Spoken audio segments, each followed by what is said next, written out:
Assalamualaikum warahmatullahi wabarakatuh. Teman-teman sekalian, kembali lagi dengan saya. Sekarang kita akan membahas tentang masalah qadha sholat saat datang haid dan juga saat berhenti haid. Mungkin teman-teman sekalian sudah pernah lihat video saya yang di NU online yang ini.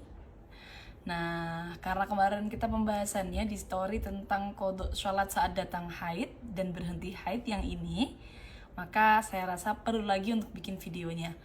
Jadi untuk qadha sholat saat datang haid yang perlu diperhatikan adalah yang pertama, untuk selain daimul hadas. Daimul hadas itu berarti perempuan atau seseorang yang tidak bisa sholat dan bersuci tanpa hadas. Jadi selalu hadas seperti itu. Baik hadasnya berupa istihadah, berupa darah, atau berupa keputihan, atau beser, atau yang lainnya. Bagi selain penderita daimul hadas, maka bila mana datangnya haid ini di dalam waktu sholat dan sudah melewati jarak waktu yang cukup untuk digunakan sholat seringan mungkin, tapi dia belum sholat, maka sholat tersebut wajib untuk diqadha. Semisal masuk zuhur jam 12, kira-kira untuk sholat seringan mungkin ini hanya butuh waktu sekitar 4-5 menit. Itu sudah sangat cukup. Atau bahkan 3 menit bisa. Nah, kok dalam waktu ini dia belum sholat, kemudian kok datang haid, maka berarti sholat zuhurnya wajib untuk diqadha. Seperti itu. Nah, untuk yang selain daimul hadas hanya seperti ini saja. Dan yang wajib diqadha hanya sholat saat itu saja. Sholat zuhur ya berarti sholat zuhur saja, asarnya tidak perlu diqadha. Kemudian untuk yang kedua, bagi penderita daimul hadas, bagi yang mengalami daimul hadas. Untuk yang mengalami daimul hadas, maka waktunya adalah ketika datang haidnya di dalam waktu sholat dan telah melewati jarak waktu yang cukup digunakan untuk sholat dan bersuci. Jadi kira-kira semisal sholat dan bersuci itu butuh waktu 10 menit, maka berarti untuk daimul hadas dia baru memiliki kewajiban qadha zuhur semisal datang haidnya jam 12 lebih 10 menit dan dia belum melaksanakan sholat zuhur.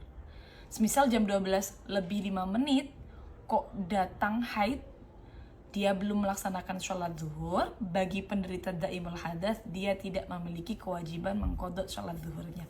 Seperti itu teman-teman untuk datang haid, kewajiban mengqadha sholat saat datang haid. Nah selanjutnya untuk permasalahan berhentinya haid, maka berbeda dengan yang tadi. Kalau permasalahan berhentinya haid yang perlu diperhatikan adalah yang pertama, ketika berhentinya haid di dalam waktu sholat dan tersisa waktu yang cukup untuk mengucapkan takbiratul ihram, Allahu Akbar, maka berarti sholat tersebut wajib untuk diqadha. Semisal kita berhenti haid waktu asar, setelah ngecek suci beberapa detik kemudian adzan maghrib, nah berarti di sini sholat asarnya wajib diqadha. Seperti itu.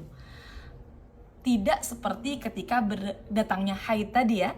Untuk berhentinya haid hanya sedikit sekali waktunya, yang penting tersisa untuk mengucapkan takbir saja sudah wajib qadha.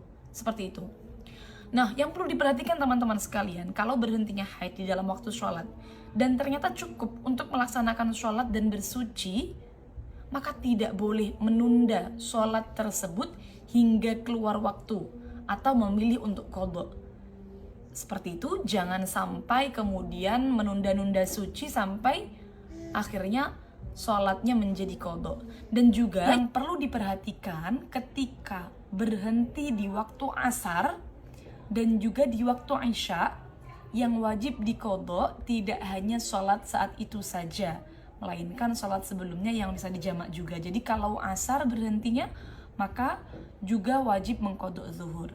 Kalau berhentinya isya juga wajib mengqadha maghrib. Seperti itu hukumnya dalam fikih Syafi'iyah teman-teman. Dari saya mohon maaf yang banyak. Semoga bermanfaat. Wassalamualaikum warahmatullahi wabarakatuh.